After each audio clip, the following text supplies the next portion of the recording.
It's nights like this that make you wish that you had been old enough and smart enough to ask your grandmothers a whole lot more questions than I ever had the opportunity to do. All I can tell you about my grandmothers is we always knew how independent and strong and capable they were. They outlived 2 husbands each and ended up with some real estate holdings. They were amazing women, and I wish I had had the chance to know them a little bit better.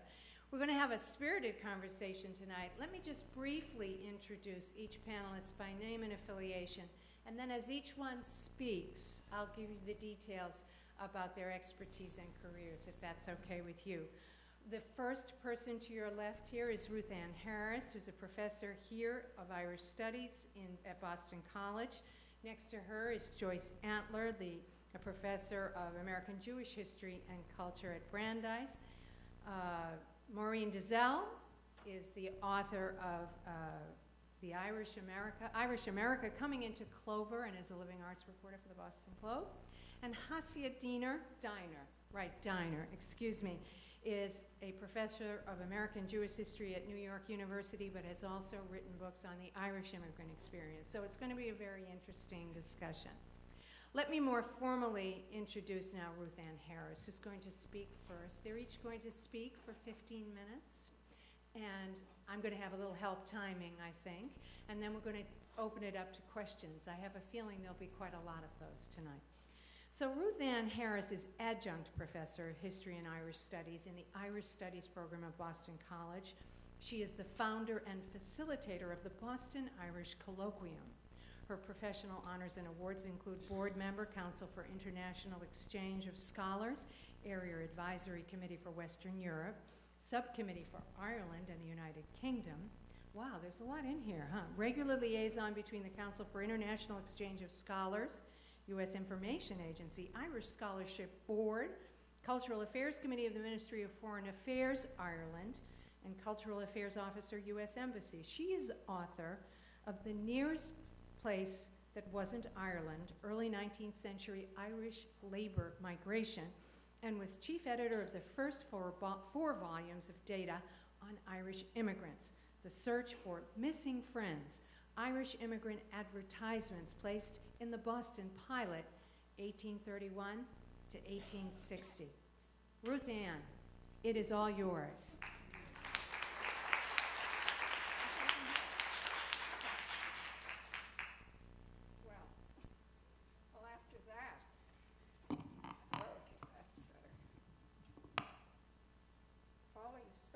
Some of my thunder as far as the exhibit, and I do recommend that you see the exhibit. I'm going to watch for faces to make sure that you can hear me. I'm also going to watch for the glaze of boredom coming down. Well, the basic question that we're addressing this evening is this roots for assimilation.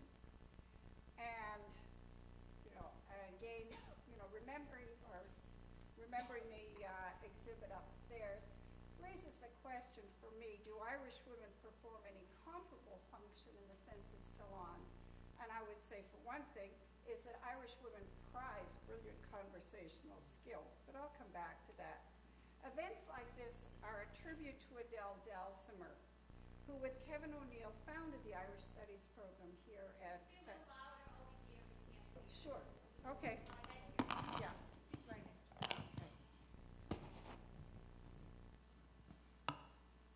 Events like this are a tribute to Adele Dalsimer, who with Kevin O'Neill founded the Irish Studies program here at Boston College. With Adele, it took a Jewish Yeats scholar to persuade the Jesuits that an Irish Studies program was viable. Adele would have loved this program, which highlights Irish and Jewish women in a comparative context. Well, I find that evidence is not there until you start to look for it. I'm not the first to detect that Irish women in the professional literature occupy a zone of relative cultural invisibility. The difficulty of doing research in this area is illustrated by what happened to me when I did a Google search on women in public space. Up popped an opportunity to buy Priscilla Presley's perfume. You've probably had that experience yourself. Well, it's always possible to point to significant Irish American women who made their mark in American history, but I want to explore what was happening below that level. And very little has been written explicitly, having a discussion with Hassia here, who I remember when she was doing the research for her book a number of years ago, and as I told her quite truthfully, when I heard she was going to be on this panel, I wouldn't have missed it for anything. Little's been written explicitly, as I said, and what we have are fragments. So in a sense, what I'm going to talk about tonight is really what's an agenda for research, what we should know more about, throw out the challenge to younger scholars to start looking at some of these issues. And what we know is that public and private worlds are never really separate.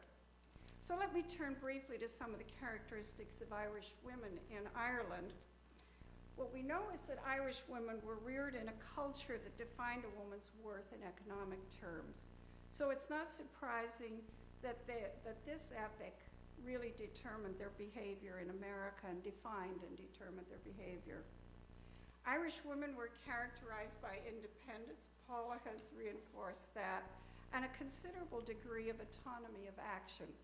In a sense, they are what an old African lady, an old Nigerian lady told me once years ago when I was living there, who said, yes, we were free to starve.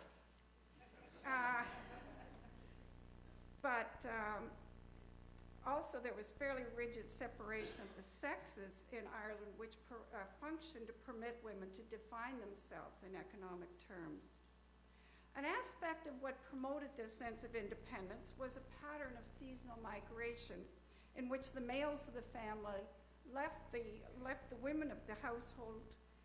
The men worked elsewhere, sometimes in Ireland, more usually and I'm talking about fairly early 19th century, or to work in England or Scotland. And this left the women to make decisions concerning the household for considerable, anywhere from 6 to 9 months of the year. Good example of this demonstrable women's behavior came from petitions written by women and concerning women from the 1840s. And I draw on some material, some research I've done on the Shirley Estate papers. The Shirley Estate was located in County Monaghan. It was near Carrickmacross, if you know your Irish geography at all. And in them, it's evident these women had the ability to organize and use the institutions of power for their own purposes. Purposes such as their own and their daughters' dowries, preserving land rights, and seeking assistance for immigration, among other issues. I have a sample of 490 petitions, of which 180 were authored by women and others, involved women. What was apparent in these petitions is a strong sense of an entitlement and of enforcing their rights on the part of women. What's clear is that Irish families were well on their way to becoming matrifocal, and I use that term instead of matriarchal, well before women left Ireland. Now turning to some of the characteristics of Catholic Irish women in America. Because of the constraint of time, I have to neglect in this talk the large numbers of Protestant women who were emigrating, mostly with their families, throughout the 18th and well into the 19th century. It was far less difficult for these women to integrate into American culture because of their religious faith. And while at the same time, cultural barriers kept Irish newcomers from harmonizing with non-Catholic institutions. What we know about Irish women in America is there are 3 aspects, and I'll just mention them. I won't go into great detail. They had lower marriage rates than other ethnic groups. They had higher education rates. A study that was done of education rates in Newburyport, Mass, found that Yankee girls stayed in school longest. Next came Irish girls, then came Yankee boys, then came Irish boys. which I think is interesting. The scholar who developed this, I've always wished she had continued on with it. The third aspect is that a disproportionate number of women remain single. Irish women became teachers, nurses, bookkeepers, stenographers, and went into holy orders. It'd be valuable to learn more of this role of these single Irish women as culture brokers. And as I've talked to friends and friends and various people around, I've always been struck by how many people talk about their single aunts who played a role for them, taking their nieces to the theater, art galleries, museums, and so on. And I know I want to thank Maureen Dizelle for sort of raising this in her book, and perhaps she'll talk more about it because she got me thinking along these issues.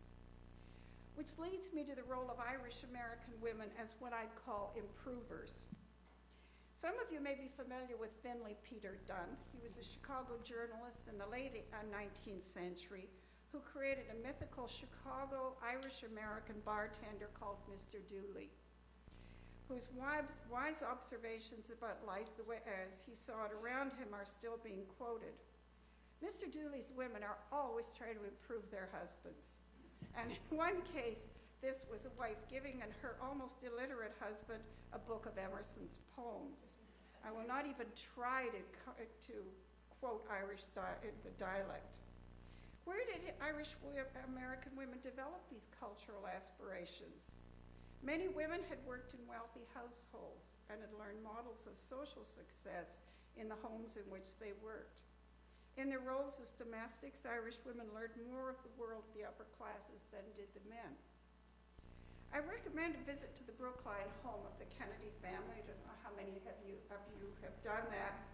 As you tour the house, Rose Fitzgerald Kennedy's recorded voice tells you how carefully she chose the children's reading material, their food, supervised their manners, and chose significant European art to decorate the house and their rooms.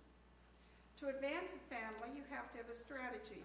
And you can hear the strategy of an upwardly mobile Irish-American mother there in the house John Kennedy lived in as a young child. Now I think she's projecting on the past what all of us would like to have been as mothers, but let's forget that. It's still very worthwhile. Moving on to women and religion, and briefly turning to the role as Irish-American women. As Catholics, as I've said, there were cultural barriers to their being comfortable with Protestant institutions. And underlying much of 19th century charity was an evangelical Protestant mission emphasis that functioned to exclude Catholics. So there was a tendency for Irish Catholic women to found as well as to fund their own institutions. It's known that so dedicated were Boston's Irish working women to the church that they funded parish maintenance and Catholic charitable work. They pooled resources to buy land for church buildings. A good example of that is right here at Boston College, where we have the Mary Ford Tower in the Burns Rare Books Library. Mary Ford was a domestic on Comm Ave who gave just under $300,000 in 1929 to finish what is today the Burns Library. Her employer was a banker, and he'd invested her savings in bonds. Just imagine what that money would have been worth a few months later with the crash. She did it at just the right time. I want to talk a little bit about women in clubs. And I've always liked to read Alexis de Tocqueville. I came to the United States. I was not born here, and I've always been curious what people have said about the United States. So de Tocqueville has always been a favorite of mine. He observed this new nation in the 1820s, and one of the things he noticed was our propensity to form voluntary associations. Well, the latest term for this is what we now call building social capital. We have networks that we can draw on to make our voices heard. De Tocqueville wrote that, and I quote, "The English often perform great things singly, whereas the Americans form associations for the smallest undertaking." In Boston, upper-class women had their sewing circles. What's comparable for the Irish there is not quite as apparent. I live in Jamaica Plain, and there we have what grew out of one of the sewing circles. It's called the Tuesday Club. And what I've learned is that access to this club was not hermetically sealed. Irish names appeared not long after it was founded late in the 19th century, and certainly there are many Irish names there by the time the club purchased the historic Loring Greenough House in the 1920s. For some evidence of how women moved into the public sphere, I want to draw on some papers that I have just finished editing and which will be published in the spring by UMass Press. This is of the Prendergast family of Milltown, County Kerry, and of Boston. In Ireland, the Prendergasts were a family of landless agricultural laborers, some of whom the sons of and one daughter of which emigrated to Boston just prior to and during the famine years of the 1840s. The letters reveal how the elder members remaining in Ireland barely survived and were almost entirely dependent on the remittances from their children in Boston. The story of the next three generations reveals astounding upward mobility, with first generation James Prendergast becoming an influential cotton broker, a philanthropist supporting Catholic charities, establishing a tuberculosis hospital, and collecting impressionist paintings by the 1880s, paintings which are now the Prendergast collection at the Museum of Fine Arts. His upward mobility included membership in the exclusive men's clubs, golf clubs, and civil boards, while at the same time he maintained, as did the rest of the family, a very strong Catholic identity. In what ways was this experience mirrored in the lives of the Prendergast women, since we're talking about women tonight? There were four daughters between the two sons who immigrated earliest. All four graduated from Notre Dame Academy. At the age of 30, Julia went to work as a clerk for the federal court and was well known in the Boston legal community. Mary Ellen worked for the U.S. District Court and was a deputy clerk for many years. And Julia Catherine belonged to many organizations, including being active in the Republican Party. I want to say that was when it was progressive. The other daughter married, and she disappears fairly early from the public record. We've talked a little about women in public space, and I want to remind you that what I said earlier, that public and private worlds often meld into each other. There's a tradition of women exchanging information among themselves. The Irish equivalent of this salon probably took place in kitchens around a wood stove and with a strong cup of tea for the women. Mary Doyle Curran, who wrote a fictionalized memoir of her life growing up in the old factory town of Holyoke, Mass. In her book, The Parish and the Hill, she describes her mother's kitchen salon. During the afternoon, the women would stop in on each other for a cup of tea, and they would talk over the latest news of the parish, a birth, a death, a new one from the old country, or, in this they talked most frequently, a new female complaint. If a woman made a cup of tea, there would always be a friend to drink it. While much of the talk was of relatively mundane matters, this formed networks for the transmission of other ideas about politics, women's roles, and routes to respectability. Curran's mother was the ward captain of the Democratic Party in her parish until she shifted her vote to the Republican Party to protest the insular bigotry of the Irish community in supporting Father Coughlin in the 1930s. I want to conclude now, and I want to conclude the remarks by drawing your attention to a wonderful lady who died this week. She was a very private person who, in a single act, was transformed into a champion of rights on a national as well as an international stage. I understand that when Nelson Mandela first came to the US, he traveled to Detroit to visit her. You know who I mean Rosa Parks. In one of the tributes to her this week, I heard she always paid tribute to her Irish as well as her African roots. Before her marriage, she was a Macaulay. I'd like to think that Rosa Parks' willingness to emerge from someone who valued her privacy to become an iconic symbol of courage had something to do with her Irish roots, and I thank you.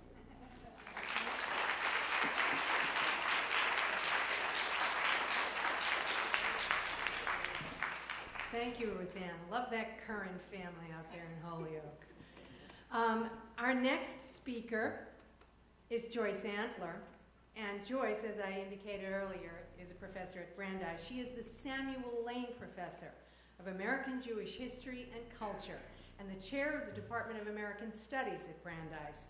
She is the author of The Journey Home, How Jewish Women Shaped Modern America, and Talking Back, Images of Jewish Women in American Popular Culture. She lives in Brookline and has a lot of interest to say, I'm sure. Welcome, Joyce. Did you want to come up here too? Yeah, okay, great.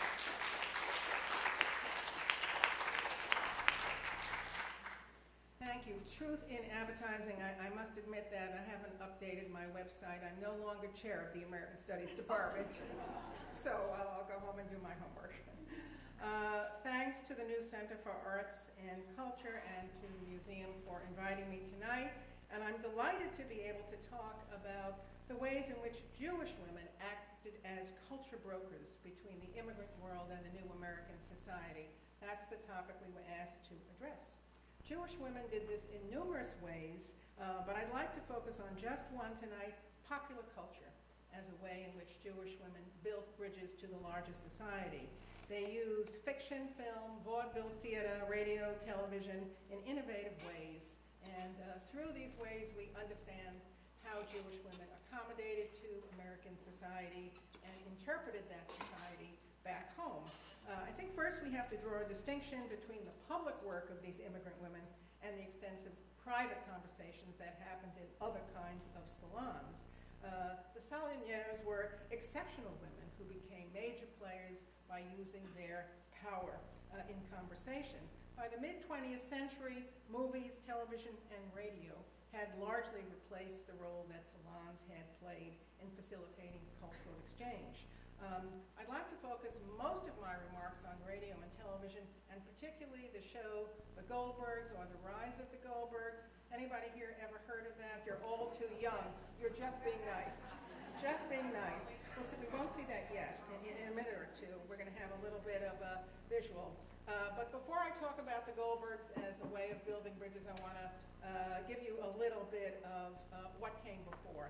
And I want to start with the way immigrant Jewish women built bridges through autobiographies. What's really astonishing is that dozens of immigrant women not only wrote, but published their autobiographies. The most famous was Mary Antin's The Promised Land. Anybody know Mary Antin, The Promised Land? Mary Antin came to Boston from Russia, and her autobiography was published when she was only 30. She hadn't finished her life, but she thought she had so much to say that she wrote a book, and so all of you can publish your autobiography. It was published in 1912, became an immediate bestseller. She became very famous.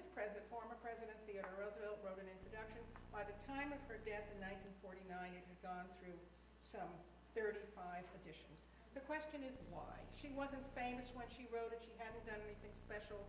I think it's precisely because it was a classic tale of assimilation, of transformation, and hope. And it represented the stories of so many immigrant women.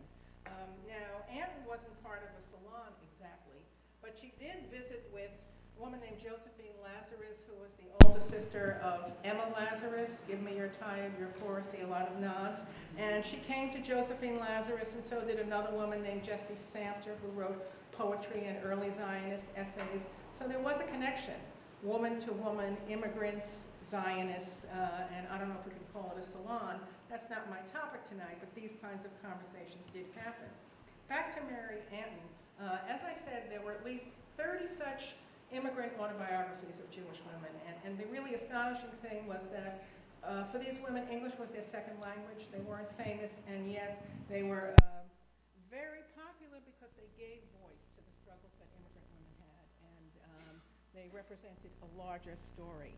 And I think it's also significant that these were women who were writing, because the whole story of successful assimilation to American society became even more powerful for women. Jewish women back in the old country couldn't usually get an education. Their marriages were arranged.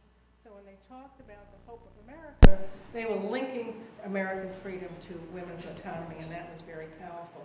Another name I'd like to mention before we get to Molly Goldberg is Ozzie Azaska. another immigrant writer who became famous in 1920 or so when Samuel Goldwyn bought her collection of short stories called Hungry Hearts. Goldwyn took her to Hollywood, asked her to write a script.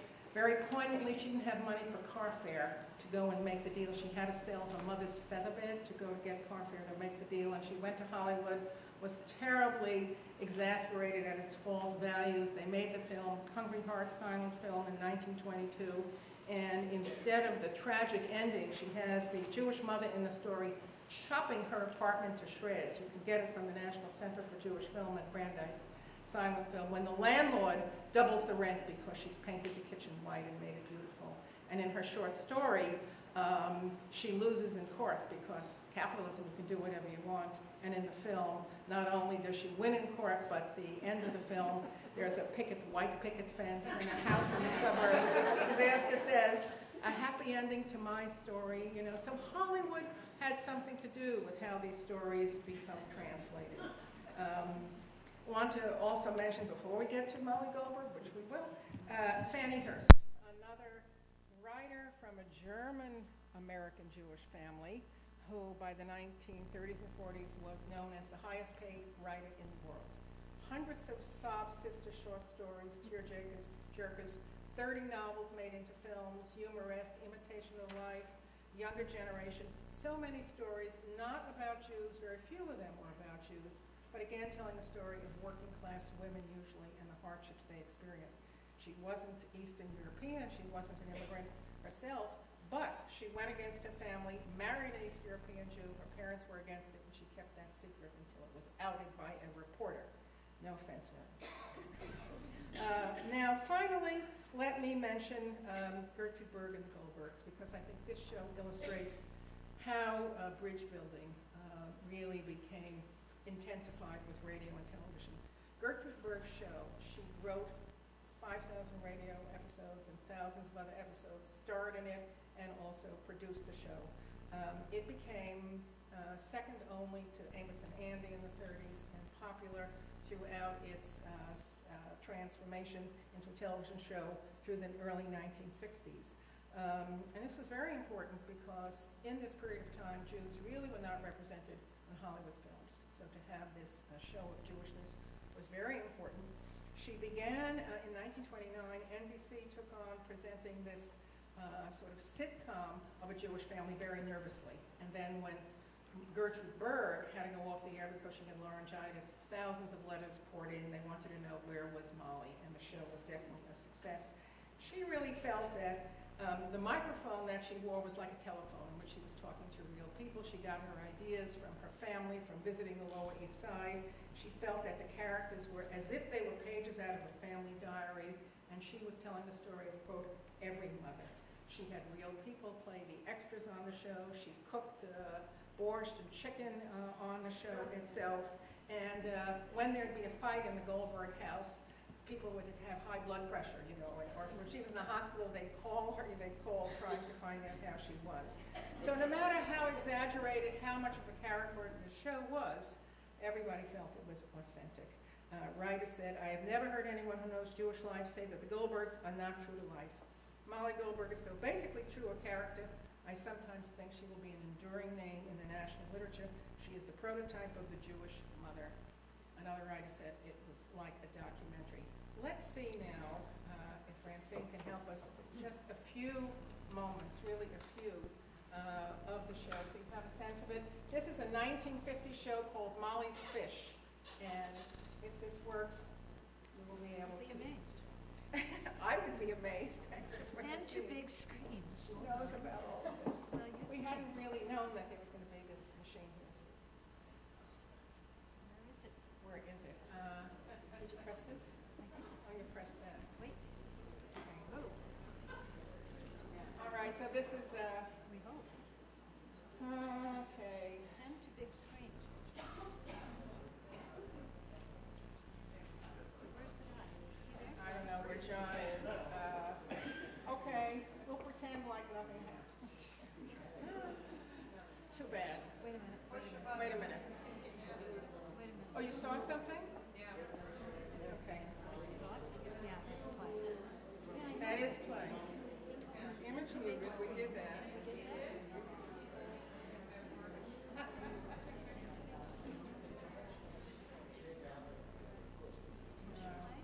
I'm sorry. I'll keep on talking. That's the best thing. I was talking about the realism of the Goldberg show. This is an episode in which Molly Goldberg makes her famous fish for the school bazaar, and a corporate supermarket chief wants her to make it for the chain, and she finds out that she can't mass produce the fish because, you know, a mother cooks from love and doesn't have a recipe. I was just going to give you a little bit of a taste of it. We can't. All right, it's okay. We'll just We did call what it you told quits us to do. if we can get the lights.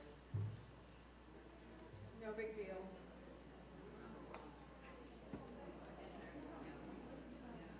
I know that the audio guy was around someplace, but I think we'll just forget it. Do we know how to turn on the house Yeah, lights? the lights are coming back. Okay, thank you, Paul. I apologize. Maybe I've whetted your taste for this. Okay, there are many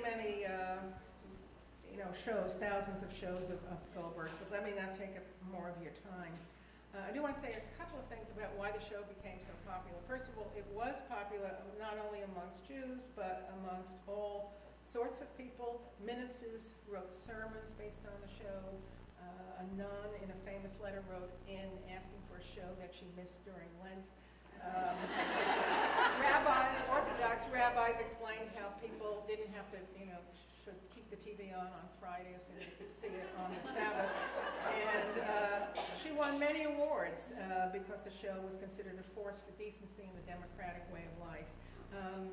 I think it's very interesting that the Jewishness of the show really was important to its success. Molly's conception of the Jewish mother was very different than Yazaska's or Clifford Odets in the 30s, where the families had a war to the knife. Instead, this was a happy family. Nobody ever yelled at each other. Everything was always resolved. And her quaintness was also important. The malapropisms, come sit on the table, dinner is ready, you'll swallow a cup, darling, throw an eye into the icebox and give me an accounting. Her size, the unmodest dress that she wore, and leaning over You Who Mrs. Bloom, which was very famous. Every show began until they moved to the suburbs with Molly leaning out of her Bronx tenement window, chatting about her family, selling the sponsors good, but really inviting us all as audience into her home. And this was really very important. Also, there was, I think, a really strong feminist notion. She was quite progressive as a parent, as a woman, very much opposed to her husband Jake's authoritarianism, although he was the smart businessman who was getting ahead. She always had the folksy wisdom and the philosophy that you really had to get ahead through ethical behavior. So the elements that stand out in the success of the Goldberg show, I think, was first, she was an odd but lovable Jewish mother who solved everybody's problems in the neighborhood and really developed community. Two, in spite of her ethnicity, she and the family espoused universal assimilationist values. The family, over time, left their Bronx neighborhood, moved to the suburbs, sent their children to college, and really represented the immigrant drive to success, which was a universal American drive. And thirdly, that as the Goldbergs became America's surrogate family, Molly became everybody's mother.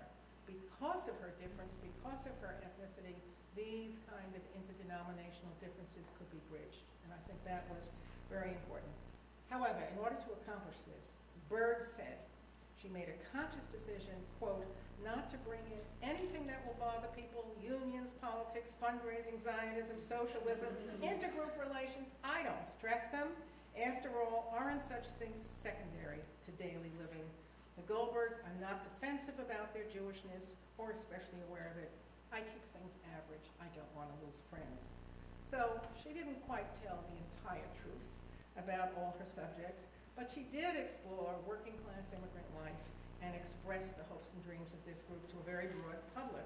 She used the new medium of radio to create these stories, and then as the show moved on to television, the strong shaping role of the Jewish mother, the immigrant mother, remains central. That is no small achievement at a time when there was rampant anti-maternalism on TV. Father knows best, if you recall those days. So I think Berg's achievement was really to use essential elements in the real lives of assimilating Jews in a creative way, not always completely authentic, sometimes contradictory, but nevertheless quite important. And I think in inviting us into her home and making us comfortable there, she in effect created a 20th century salon that illuminated immigrant culture as it moved to the next stage. And in so doing, she joined the work of writers like Anne Miezaska Hearst. I haven't had time to mention performers like Sophie Tucker or Fanny Brice, but they were there as well. In conclusion, let me just say that I am actually finishing a book on the cultural history of the Jewish mother. Gertrude Berg is one chapter of it, and I'm really very interested in the ways in which images of Jewish mothers, which we haven't seen, were different from those of Irish mothers and other ethnic mothers. So if anybody has good jokes or anecdotes, I'd love to hear them. Thanks a lot.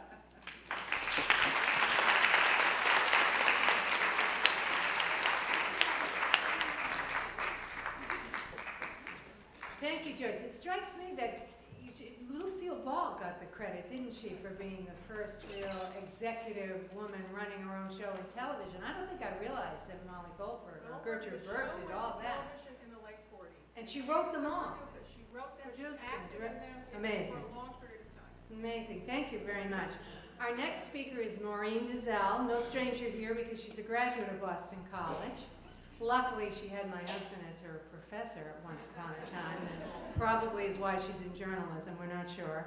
She's the living arts reporter for the Boston Globe and author of Irish America, Coming into Clover, a contemporary re-examination of Irish American blarney, babble, and little-known truths. Maureen Dizelle.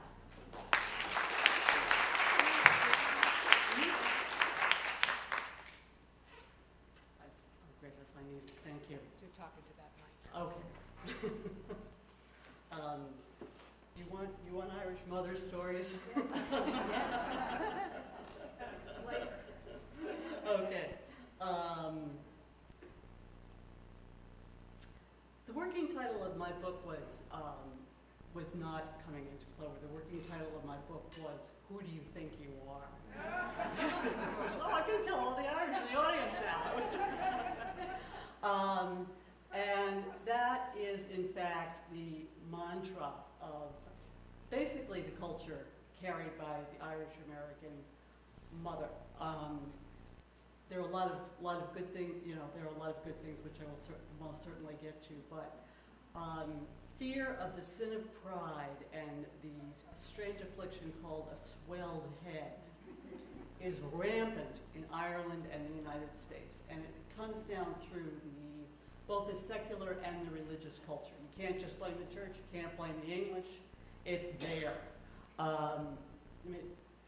It's just there. And it's one of the reasons that Thomas O'Connor, who is a professor emeritus, I think, at Boston College at this point, said it is very difficult to do work, any kind of studies on Irish American history, unless you happen to be Hessia Diner, who did the seminal book on Irish American women, thank God, right, for those of us who came after, like Adele Dalsimer, thank God, because people didn't think they were important enough to write things down. And when you think of some of the people who did write things down, it just makes you wonder. So I'm going to quote a few of these people. I'm jumping around a little bit here, but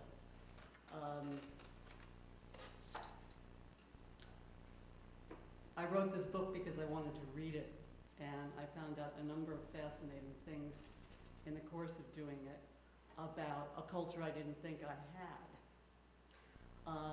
And when I was working on the chapter on women, or maybe even later on, that's the way these things usually happen, I was rereading some of the great writers who, as James Joyce, God help me, I'm going to paraphrase James Joyce, okay, The Irish, Joyce said, are people who wrote in a language that was not their own, stamped it with their genius, and produced what would then be called English literature. So it's for a few of Joyce's contemporaries. Anyone of Sean O'Casey's Dublin plays. It was Declan Kybard who pointed out that the men in those plays are worthless, sentimental, romantic, feckless.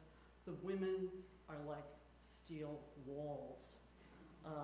At the end of Juno and the Pegcock, and I couldn't remember exactly which one it was, but that's, I think, one of his best. A young woman, Mary Boyle, realizes that her feckless lover has left her pregnant, and she moans to her mother, Juno, "Oh, my poor child, that'll have no father." And Juno says, "It'll have what's far better, it'll have two mothers." And she turns around, it's absolutely amazing, and she says, "In Sacred Heart of Jesus, take away these hearts of stone and give us hearts and take away this murder and hate." This is during the Revolution, or before the Revolution, hope that. "And give us thine own eternal love." And right after that, the husband and one of his pals comes in singing patriotic songs. Another contemporary, a little earlier, James Joyce's John Millington Synge, who of course wrote Riders to the Sea, which was filled with some of the most phenomenal female voices, I think, in English literature, to just say. But Playboy of the Western World, which is an international folk tale, and a fabulous one at that, ends with Peggy and Mike hitting her boring fiancé over the ear and saying, "Oh my good grief, I've lost him surely. I've lost the only playboy of the Western world." And I started to notice, going back to Mr. Joyce, I put my arms around him and yes, and drew him down to me so he could feel my breath smell perfume. Yes, and his heart was going like mad. And yes, I said, yes, I will, yes. The end of Ulysses, the start of modernism.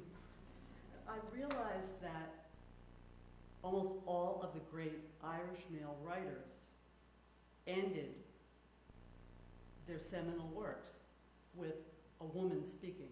It's a woman's voice summing up what's going on in most of the great works, and it extends to Irish America.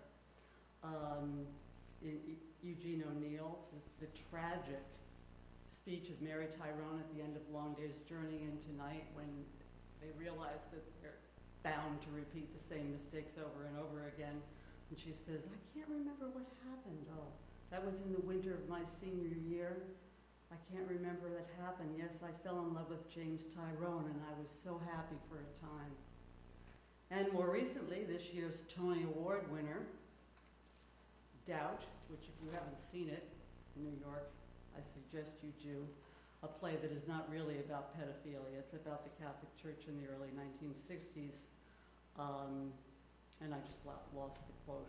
But it is Cherry Jones playing Sister Aloysius in a parochial school in the Bronx in 1964, and she is one of the most unflappable Irish characters I've ever seen, female characters I've ever seen on stage. And she says at the end of the play, "Oh, I have doubts. I have doubts." So why, when the great writers make this assumption, I mean, Yeats characterized Ireland as a woman. And there are reasons for that, which somebody help me watch time, I'm not sure, which I will get to. Why in the popular culture all along do we have what I find one of the most treacly, sickening images of Irish women and motherhood, Mother McCrae, or my sweet Colleen, or my wild Irish Rose. Since I asked a friend here if he would sing this for me, I'm going to have to read it instead. There's a spot in my heart which no Colleen may own. There's a depth in my soul never sounded or known. There's a place in my memory, my life that you fill. No one can take it, no one ever will. I kiss the dear fingers so toil-worn for me. Oh, God bless you and keep you, Mother McCree. Now, as anyone who has done any research into Irish American history knows, Mother McCree was a complete myth. There was Mother Jones, who was not a myth, who I assume people talk about, Mother Superior, who built the Catholic Church and the social service agencies, a lot of superior mothers, and a lot of phenomenal single women in this culture. Mother McCree, which is one of a number of songs that Irish Americans, it's gotten a little better now, in blue pants with green shamrocks on them, traveled to the west of Ireland and said they wanted to hear traditional Irish songs, such as Mother McCree and Turalura Lura, and When Irish Eyes Are Smiling. All of these were written for Tin Pan Alley and Broadway. A lot of them by a composer named Chauncey Alcott, who grew up in Buffalo. He was half Irish. And they were popularized first by John McCormick and later by Bing Crosby. And they are not traditional, they were showbiz. It was part of a sanctification in the Catholic Rite and a sentimentalization of Ireland at one of the worst points in its history. There was mother songs were among the biggest hits on Broadway in the early part of the 20th century, a time when not only was Ireland in complete turmoil, but Irish American women were creating a fair amount of turmoil here. Irish women didn't have salons because they were too busy building Irish America. And the story that we know, the story I grew up hearing, was a story of priests and policemen and politicians and so forth and so on. But as any number of historians have told me, as C.S. book points out, and many chronicles of the Irish and American in the 20th century, it was the women who worked, the women who were better educated, the women who brought the Irish into the middle class. And there was just a long history of this. It went back, and Cahill pointed out in his book that Irish women were just brought up to do what had to be done. A number of women, secular and religious, said to me, we had a mission, it had to be done. There's no cult of romantic love in Ireland, no fetishization of female frailty. The right to work was not an abstract idea at all. As you say, women's position, women's power was economic. The Celts were said to have viewed women as morally superior to men, and under Brehon law, women could pick their partners, divorce them, head families, own property. They were fearsome. There were women priests, women bishops. The original Brigid of Ireland went through several revisions after the devotional Catholic Revolution in 19th century Ireland, until she became sweet, devoted Saint Bridget. Which is not to say you can do this, and you can change things, and you can valorize the Blessed Virgin, and you can sing songs about Mother McCree, and many people did, but that didn't change life. That didn't change the fact that these women, very often in the 20th century, were the second and third generation of working women, that they were, as I said before, better educated than their, oop, is that a time thing? No, it wasn't. Was that you? Sorry. It was nothing you said. Okay. Okay.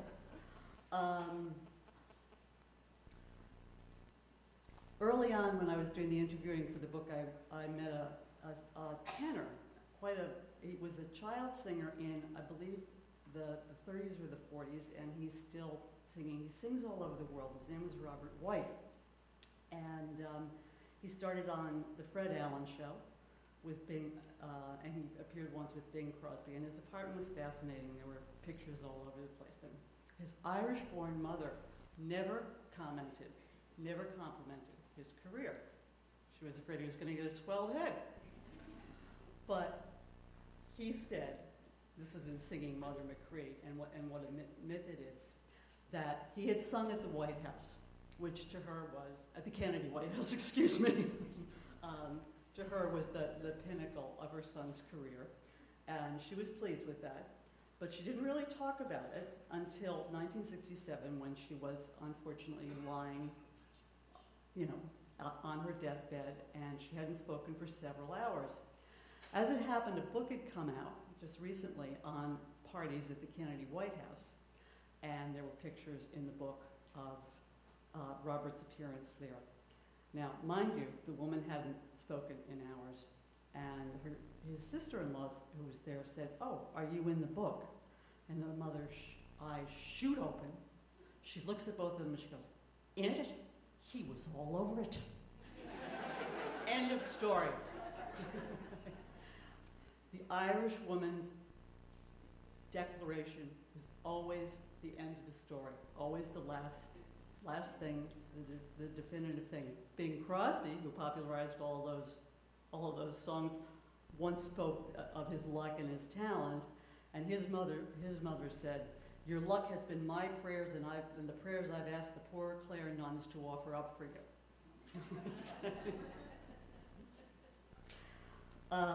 Now, all that said, this has not been portrayed particularly sympathetically in literature until rather recently, really until Irish American women started writing.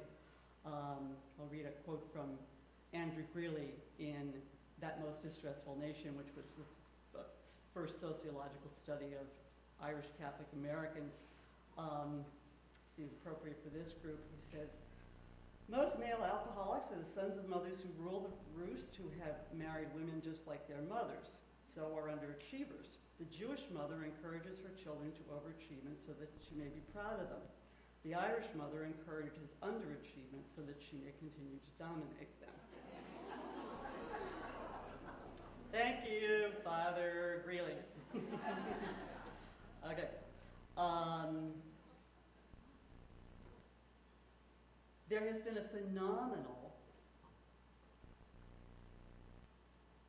range of success among Irish American women that simply has not been talked about in the history of the culture. And if you look at journalism, if you look at media, if you look at it now,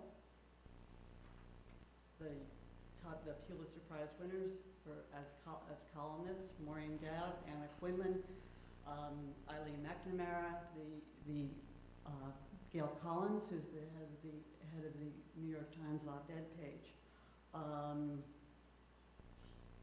The voice has always been there. It just hasn't been recognized, and it's been subsumed by this very peculiar myth of the sweet Colleen and the little old lady in the rocking chair. And I am hoping that in the days to come that we will see a little more recognition, not of the voice when it comes out. I'm sorry, I had a fall right before I came here, so I'm a little bit discombobulated.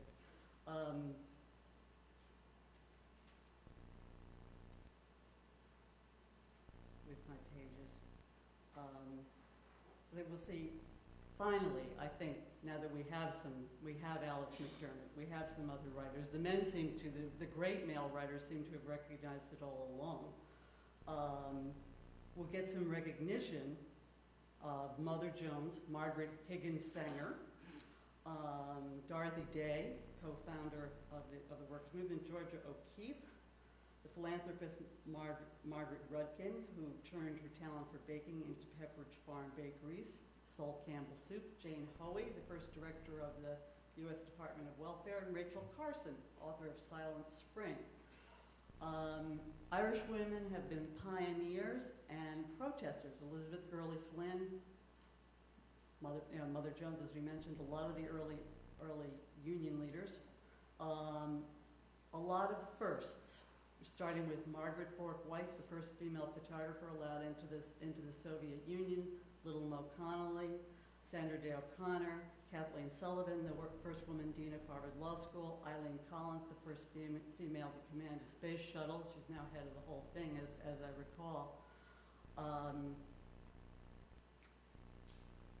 Very subtly, other cultures, other people, other writers have written tough Irish characters, Irish female characters that we haven't recognized ourselves. The Aunt Mary, the single woman, the one who took you to plays, took you to the movies, introduced you to books and culture, the one who told you the secrets that were kept secret in the Irish family. These women are valued in Irish culture. Monica McGoldrick is one of the only people I know who has written about it. She's a sociologist or maybe a social psychologist. And it's a group that we've just always taken for granted. The school teachers, the nuns, but also the school teachers, the nurses, the woman who always stayed home to take care of the parents. And to pick up on Ruth Ann's parallel with salons and conversations, I will just say that I first began to learn that I had a culture when I was teaching once, and a friend of mine who was a WASP, I mean upper class New York, she said tomato, told me that she really enjoyed going to her Irish friend's house because there was always political argument. She said it was like a portrait of the artist. they you know, upset the older people. She said, and there were aunts. I said, yeah. One was an executive secretary, one was a teacher, I bet, right? And they determined where everybody went to college. They had the final word, but they were very pleased. My friend arrived early before the niece in the family once, that she had broken up with a boy. Why? Because he didn't speak well. My friend said, can you imagine? They didn't like him because he didn't speak well. And I said, of course. Why would any woman want to have anything to do with a man who didn't speak well?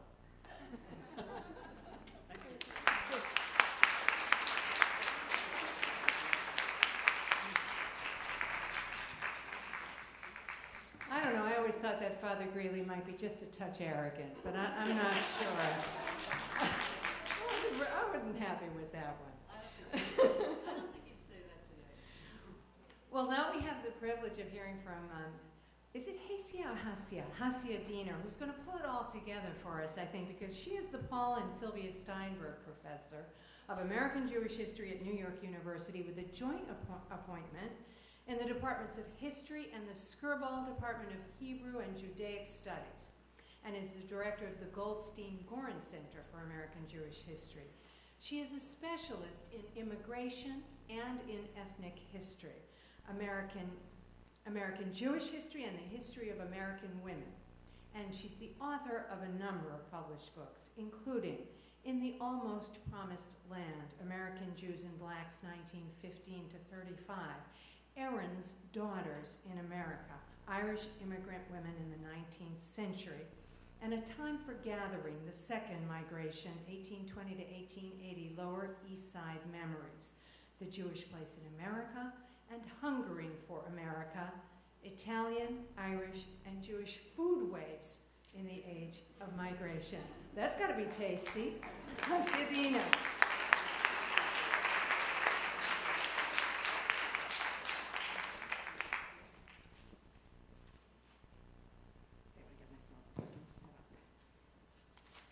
Okay, how's the mic? Okay, great. Well, I want to thank everybody on the panel and everybody who invited me and all of you for being here. It's an honor and also a challenge for me as somebody who, in fact, has this sort of split life of doing Irish American history, Irish women and Jewish women, and to try to be something of a bridge as the closing presentation tonight. So I will use that image of the bridge to begin with because, in fact, salons were bridge institutions.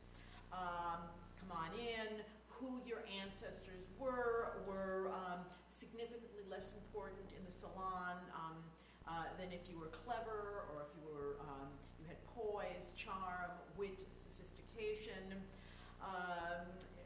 could enter the salon, Jewish, not Jewish, male, female, and you came in and stood for yourself and not all the people who came before you and from whom you were derived. The Jewish women's salons that are part of the exhibit, and if you haven't seen the exhibit, I highly recommend it, represented the elite. They involved those Jewish women who, by virtue of their class and social status, and just as important, the class and social status of their fathers or husbands, had multiple points of entry to the elite non-Jewish world around them. These were the women whose activities, these elite women, were those whose activities were the basis for cosmopolitanism and the creation of a religiously, culturally neutral space. Salons were places where those with financial means, with linguistic means, that is, they could speak the language, they could speak it well, with education, with the insider knowledge of high culture, could interact with each other in these private spots, and they could advance the idea that in certain places, little corners of Berlin or Vienna or Paris or New York or Los Angeles, some other world-class cities, the cultural baggage of the past, were you Catholic, were you Protestant, were you Jewish, or in fact were your ancestors Catholic, Protestant, Jewish, had very little impact.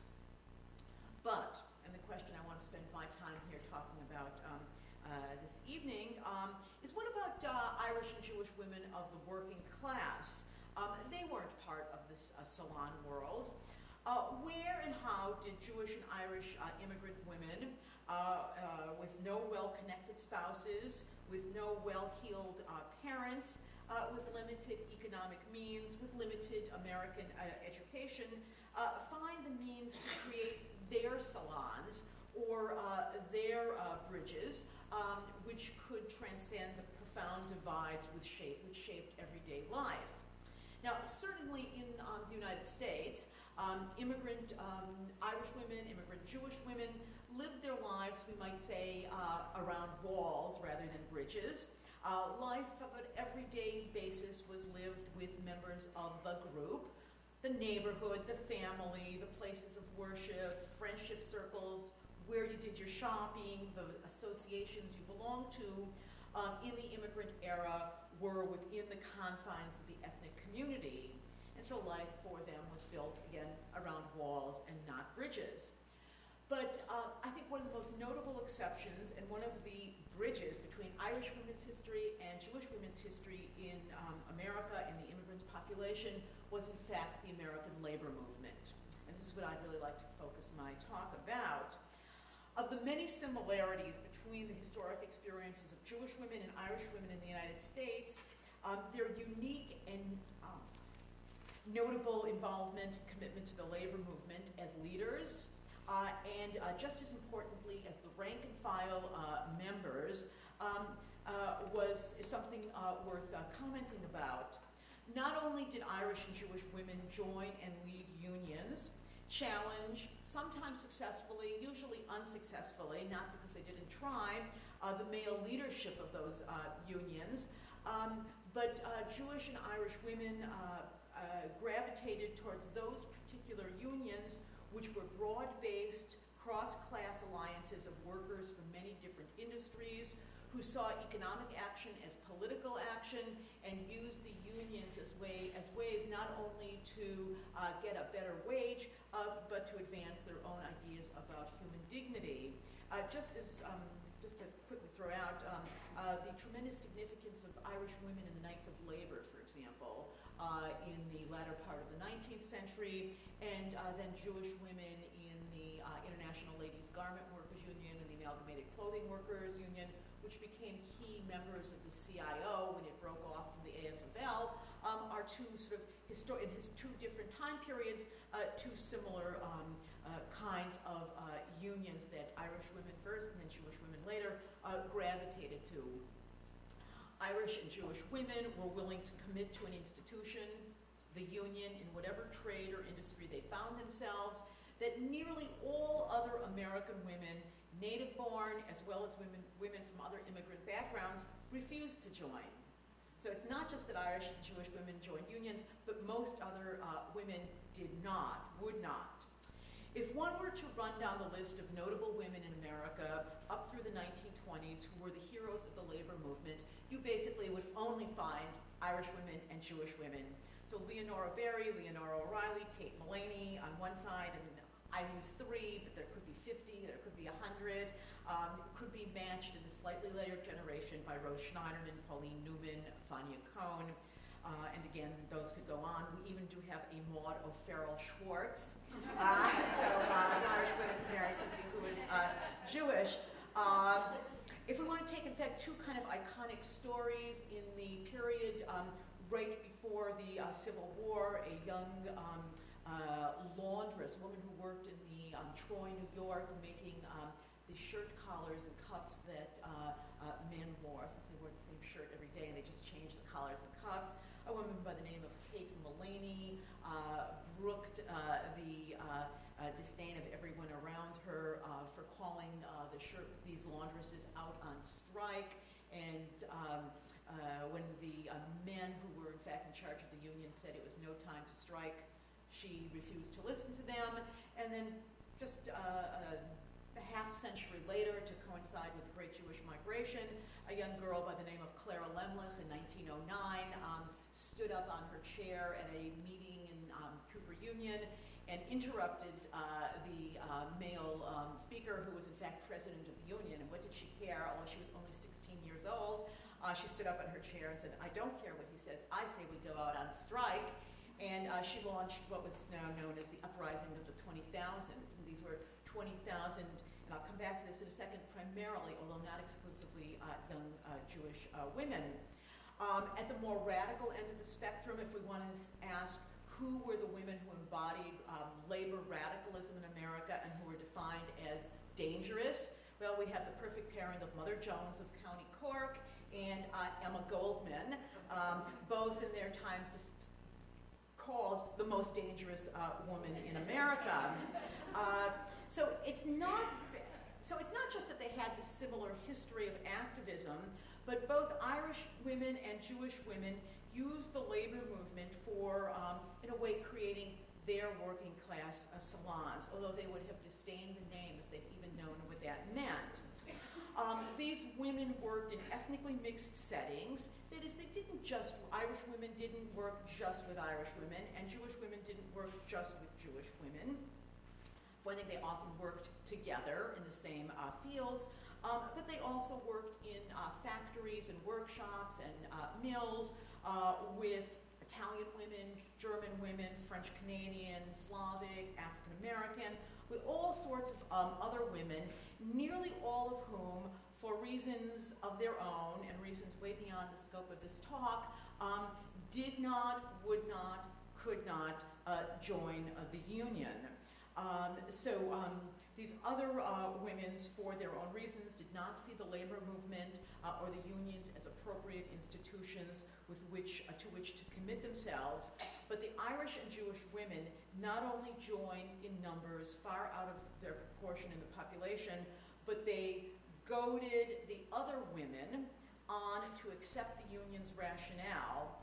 And that was a rationale that said that organizing around the workplace was not only to advance one's economic agenda, but also as a way to foster one's own sense of personal dignity and personal worth.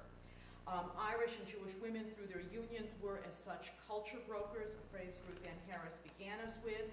They took their ideas about women's economic importance and women's entitlement to personal dignity, for example, to protest sexual harassment on the workplace. So that's not an issue of our times alone, but we can see these women. Kate Mullaney talked about this back in Troy, New York in the 1840s. So they demanded that men pay attention to their demands, and they demanded that all these other women who didn't want to join, in fact, should join. So they goaded these other women on to see the need for solidarity along class lines rather than along religious or ethnic ones. They goaded the other women on to not worry at all about respectability. In fact, respectability responsibility really mattered very little if you were starving, and just told them instead that they should enhance their own and their family's economic agenda by joining.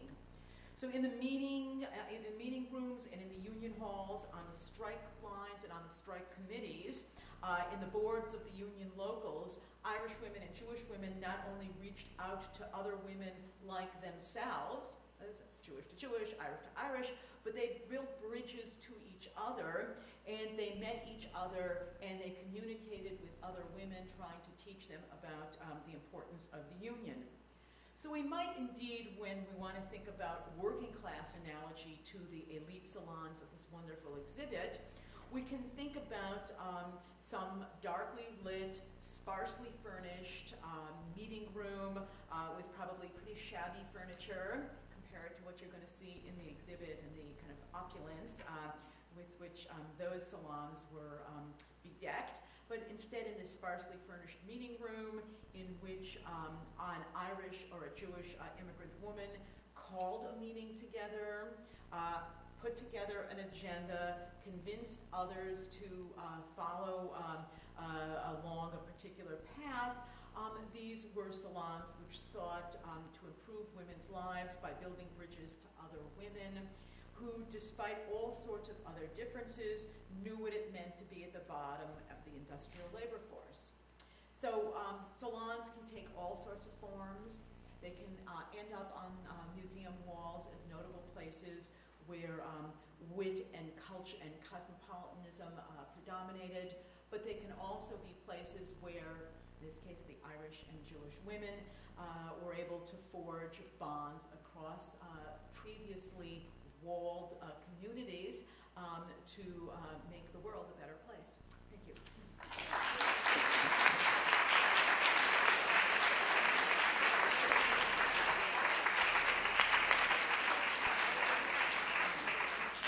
Thank you so much. That was so interesting. I mean, I was curious, just to get the conversation started, why those two groups? Did they share a sense of social justice? Is that what united the two? Right, I mean, I think they had, can you hear me? Yes. Okay, I think they had two, I mean, I think we'd like to think about it as social justice because it appeals to us, and I'm sure that they had that also. So, but that kind of assumes the other women who refused to join unions didn't have a sense of social justice. Yeah. But I think both Irish and Jewish women, each for very different reasons, had an understanding that their economic lives were not incidental, okay, but that what they would, what they earned and how they earned it was crucial to their families and to their communities. That the general understanding that being a member of a union, being on a picket line, maybe even getting arrested, was disreputable, that it was undignified, actually really didn't bother them. And since they had a totally different set of attitudes about what made for respectability, and one was to be able to put food on your table or your parents' table and the like. You know, there were some, again, really notable differences. Irish women were going to remain in the paid labor force much longer than Jewish women because they had much lower rates of marriage and much later, they married much later. Jewish women married at, you know, pretty much universally, and they tended, once they married, to in fact not work in the paid labor force.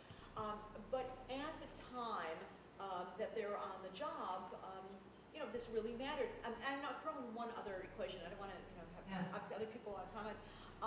I think that both Irish and Jewish women bore tremendous resentment against not just capitalism or not just the industrial labor system, but against the men in their own communities who would go to work and earn much higher salaries and not be subjected to all sorts of demeaning kinds of behaviors, and that a brother and a sister in an Irish family or a brother and a sister in a Jewish family both go to work in a factory, and his wage will be double.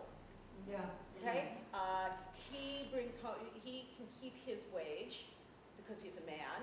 Okay? She had to turn her wages over to her parents.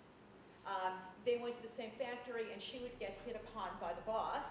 he obviously could rise up someday to become a foreman. And I think the resentment within the boundaries of the family and the community were so palpable. Interesting. Questions? Please. How about right here? You may direct it to any panelist or ask it of all of them, and I'll repeat your question. Thank you. Professor Dean, I'd like to follow up and both my grandparents who came to this country in 1914 were organizers for the ILGWU. My grandmother did not stop working. Great. Okay. I'm sitting here wondering if the comfort level of the Jewish working class women with the idea of union possibly grew out of the many organizations that characterized Jewish community life in the old country and which were reorganized again in this country. Now, and I don't know whether that would also have been the case with the Irish women. Oh, yeah. Okay, and so it's whether or not the associations that Jewish women formed attracted them to No, the labor whether they movement? were comfortable, they had comfortable their comfort joining. level Yes. with the Yeah. idea More of comfortable being joining. active in the unions grew out of the fact that there was a very high level of Yes, got it. organization for various purposes within in the Got it. Jewish Okay, community. thank you very much. Yeah, I mean, the Irish got here and took over the Catholic Church immediately. So it's something the They're same real thing. organizers. Yeah, and You want to say you probably know more than I do. But another thing that occurred to me while you were talking is I do believe that Get the mic, pull them out. I don't think they're turned on. They are turned on, you just have to pull them forward. Pull them forward then. Just pull it closer to Pull you. it close to you, the whole mic. Just, It's on. They're saying they're on. Just speak into it very closely. I think you turned it off. these were both groups that, compared to other immigrants in the late 19th or early 20th century, did not have a very high rate of return. They couldn't go back, the Irish and the Jews. And they were unique in that, I believe. I mean, if that's your area. They were here to stay, whereas a lot of, Italians and other Europeans, if you look at the number, there weren't anywhere near the number of women who immigrated. And there was a lot of going back and forth and a lot of assumption that, this was their country. They better make it. Oh, you didn't say something. Well, my thought was sort Go of ahead. on similar lines. I have this vision or image after listening to everyone of Jewish women in wherever Eastern or European country, Russian women and Irish women, pretty much quietly running their farms or their homes in the home country, or children of these people, and those children emigrate and come, and they're used to a strong mother, or a mother running a farm with the fathers in Scotland 9 months of the year, or they have a strong maternal image in an environment that doesn't really allow for that. And so your question is? It's more of a statement. Oh, okay. I'm just saying that it never occurred to me before. Yeah. I'm just trying to think if maybe that's why those two cultures were like that. I think the organizing thing is very interesting. Okay, George, did you have something to say? I wanted to make two quick points. While we are talking about Irish and Jewish women and the similarities, let's not forget that Italian women were active in labor unions, and African American women, when we look closely, also had this sense of protest and rebellion. And secondly, in terms of Jewish women's associations in the old country, many of them became radicalized, many of them were socialists, but as Hasia points out, they also organized separately from men. Even when they were part of the same unions, even when they were vice presidents, they felt that discrimination. So there was cross-class, cross-cultural, and yet always as women. Interesting. Yes. Also, Irish women went into jobs that were non-union, the telephone company. I mean, when I grew up, the telephone company, Jewish women didn't go into the telephone company, but Irish women did. Insurance. There were a whole series of non-union places, this was later, historically, where Irish women made their mark in schools also, at least in Boston, not New York. And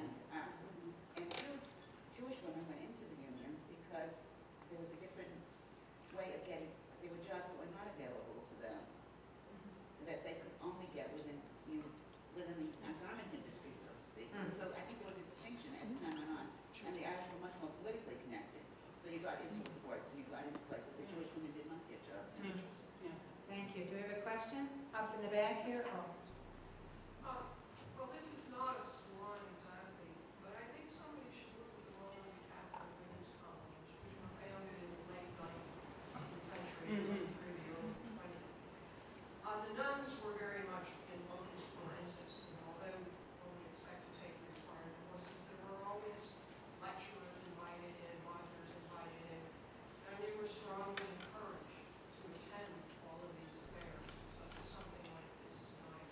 And I think it's worth looking at what those colleges accomplished for the young Catholic women, which were often known as the Irish through those days.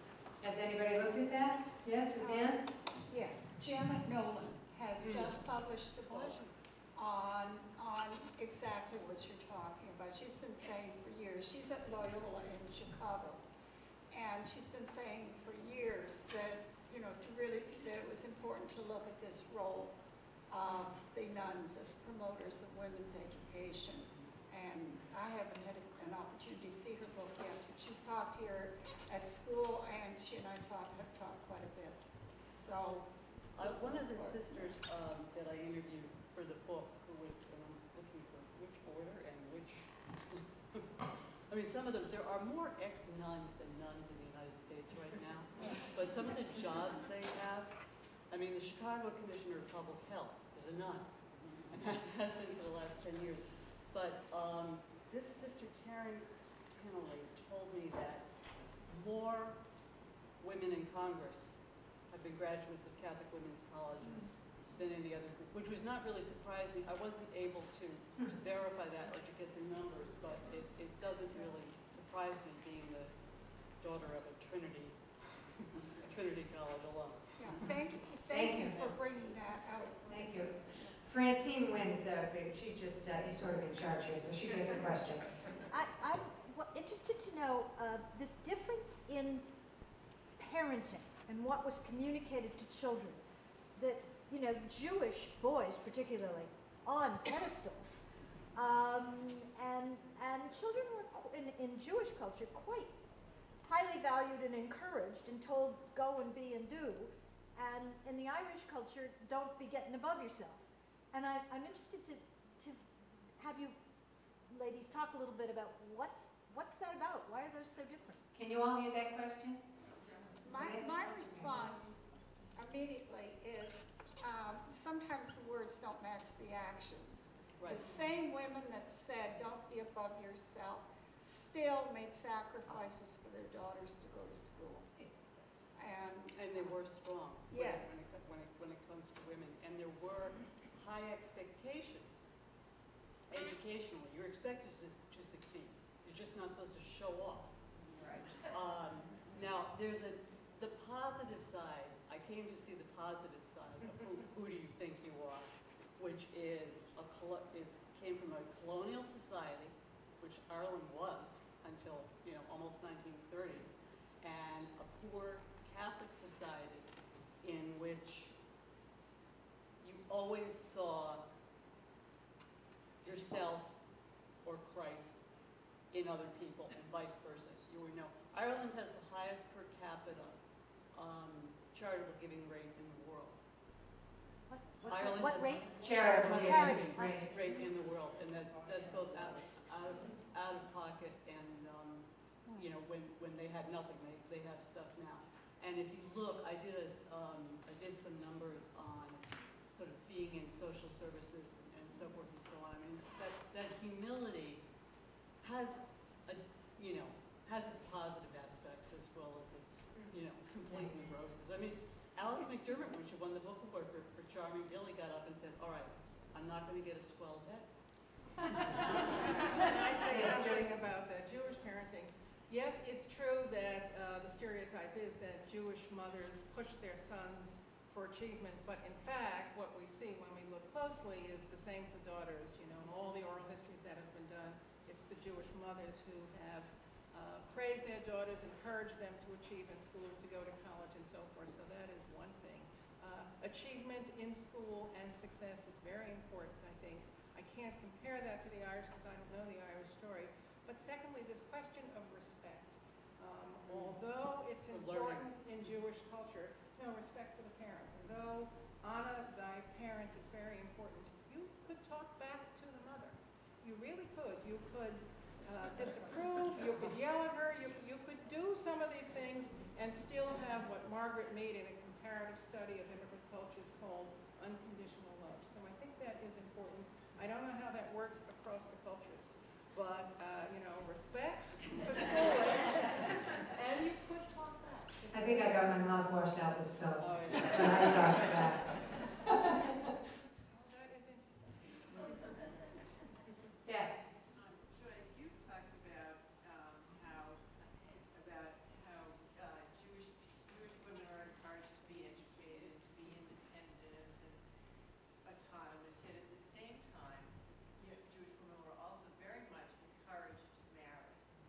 That getting married is really important in terms of the success of a Jewish woman. And yet we hear these stories about Irish women. They were always this sort of single sister who was valued. It's not to say that wasn't true in Jewish families as well, but can you talk to what you think the differences are? Because I'm not hearing that same from the Irish. Maybe Hasi would be a better person to answer comparatively, but I would just say that marriage was important for all American girls for a long period of time, perhaps today. In fact, if you read the New York Times, now is talking about this new ethos where independence is again less important than the marriage narrative. I don't know how true that is today, and I don't know if that was I don't think it was the only story for Jewish women. There was a tremendous amount of work in the home, outside the home, and great rates of educational success. So I think both those narratives are true, and maybe Hasi. Well, I guess I just give it one example, because that's a very big question. But starting, in the latter part of the 19th century, in most large American cities, New York, Chicago, Boston, the predominant group that taught school were single Irish women, and public school. And these were women who remained single. It's one thing by law, you couldn't teach after you got married. Right. So by definition, they were single women. But many of them, indeed, took this on as a kind of life's vocation. They didn't marry, and they taught throughout their lifetime. By the 1920s in New York, and it was really pretty much limited to New York because there was such an overwhelming, it was so much the overwhelming center of Jewish population in the United States, the personnel of the teaching force shifted or flipped, and it was primarily a Jewish teaching force. And what was notable is that these women married, and they only left the labor force for the years that they had very young children, and then they went back to work. And this is very well documented in a book called My Daughter the Teacher by somebody named Ruth Markowitz. And very striking, she has some really good statistics on the difference, the statistical difference that the Jewish women expected they were going to teach. They would teach till they had their first child, and they'd go back to work so that in a way they didn't view marriage as kind of the end of their work lives, the end of their independence. They generally had smaller families than those Irish women who married had much larger families. Jewish women began to adopt American fertility patterns by actually the beginning of the 20th century, so that they generally did better economically, so that they had more cushions in getting help and so on. So that there are sort of all sorts of factors that militated to have a different sort of set of patterns about work and marriage. We also had, I think, when we were growing up, we were told there were 3 recognized and equally valued states in life: the single, the married, and the religious. And from my exposure to Jewish cultures, from my husband and many friends, it's like, that ain't acceptable. Yeah, well, Jewish women marry. And obviously the model of nuns had to be very powerful for Irish women to say, well, even even if they weren't going into a religious order, that they could, that being single wasn't this, you know, horrendous burden. But again, the statistics, you know, certainly through much of the 20th century on Jewish women was universal marriage. You know, And the whole community makes sure of it, which I always appreciate. Aunt Mary had money. Aunt Mary had money, and she had a job, and she had a life.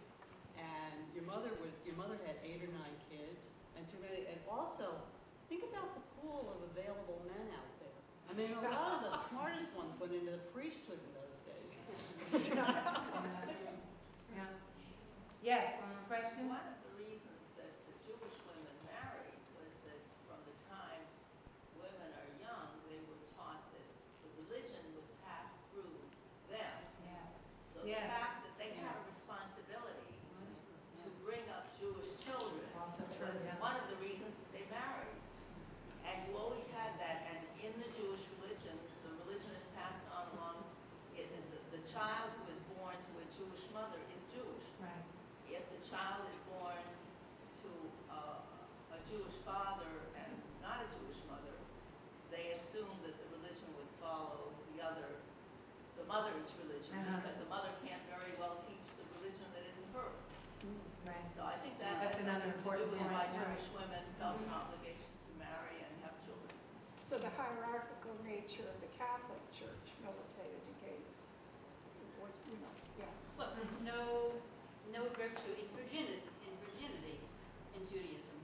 And I can quote you Catherine Church from First Like that. No virtue in virginity. No We don't give it. Except for young women. You are the chosen. I was in a writing class about a week ago, and somebody went to a convent school reading with nuns, Irish nuns, I think, and was very unhappy and wrote about it, and said very sarcastically at the end of the class, brides of Christ. And I'm 66 years old, and I still get what it meant to be a bride of Christ. And I also, and I'm not really a practicing Catholic anymore, and I've been very confused in my life since my father died. But a lot of what you were talking about tonight has been really important for me to hear. My mother did not have a salon, but she had a parlor. And she went to school to 15. You know, they were in Ireland. They were young people in the Civil War. None of these, I didn't even realize it was a Civil War until after she died. But anyway, this woman who was talking, you know, I thought the apostles, you know, the 1916 uprising, they modeled themselves, you know, Patrick Pierce. These were, I mean, I grew up in a rural area. Daddy went to high school, he came here, where they didn't have a formal higher education, and we very much valued it because Daddy was so grateful to get something and be able to do it. And he very much supported me when I wanted to go to college. I was very fortunate. But there was You know, people can't hear you. profound, Could you speak the up? culture. There was something so profoundly smart and mystic. There's like a, I didn't want to be Irish, but there's this quality. The religion that gave Well, and the something hedge to them schools. as colonized people. You know, it also was very impressive to me. I don't know if the yeah. But If, anyway, I Do you have a question? I need to say that. Okay. That, I thought later to that woman, better to be bride of Christ than whore to a pimp, because the culture in this, I was a teacher, is appallingly, to me, the violence and the culture. I don't have children. In this America that I'm growing old in, I work for Head Start as a teacher, brings me back and makes me know how I am who I am. And very much at odds with. Do we have another question? Well, I just want to You want to comment very comment? Thank you, quickly Roseanne. about that, which is, you know, the Irish had a system of education that, you know, followed on the hedge schools that Maureen's mentioned. probably But they everybody had- doesn't know what the head schools are. But Well, literally, I mean, there were very informal schools in which people with a little bit of knowledge would teach. However, When the these Brits were, wouldn't let them go to school. these were replaced very early by a system of national schools that came in 1827 and on. Those of you who have enjoyed Brian Friel's play, The Translations, get a sense of some of the issues around that. But the English didn't have a system of national school until, I think it was 1862. This was part of the idea of taming the wild Irish, but it worked in the sense of, offering education. So, I mean, that's, just, the simple mechanics of it help explain why there was education available. Thank you. Any other questions? Yes. I just wanted to make a comment. So many of the Jews came from Eastern Europe from a village setting where there perhaps had been education for boys and so on, and not much opportunity for girls. That when they came to this country, there was this tremendous sort of want to move into the educational system. Yeah. They didn't try to replicate for themselves an educational system, which the Irish did. The Irish saw bringing an educational system to support their beliefs as important.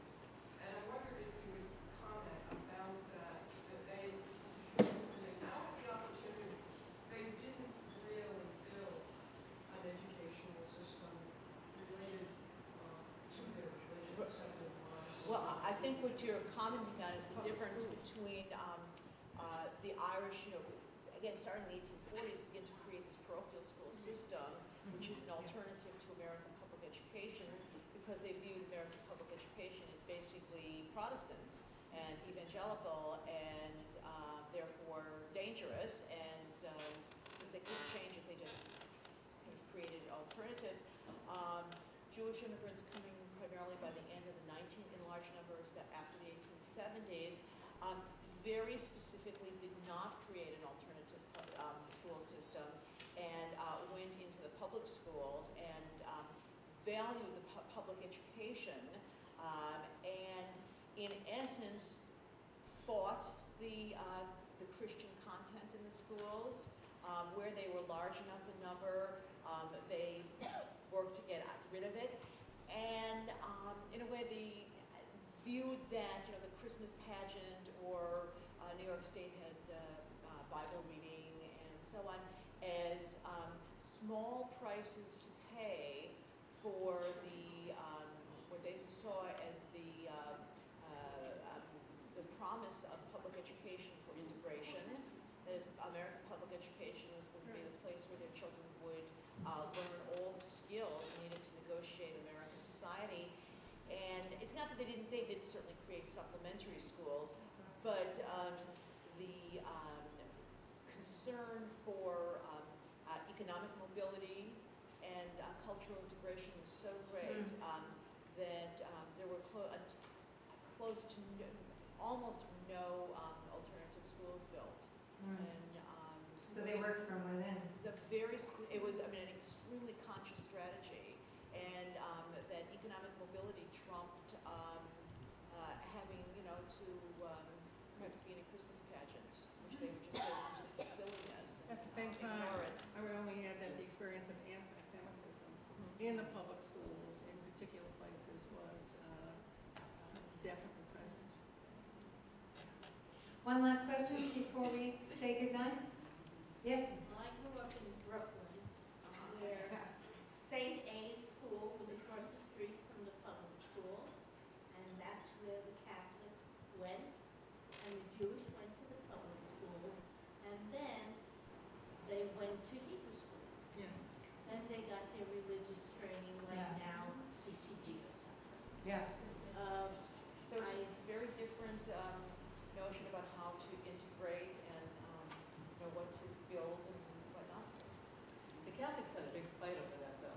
Like half the country, the Midwesterners who've always been more liberal did not want the parochial schools. It was only in the late 19th century that the conservatives won from the East Coast, the Baltimore Catechism Council. Well, thank you very, very much for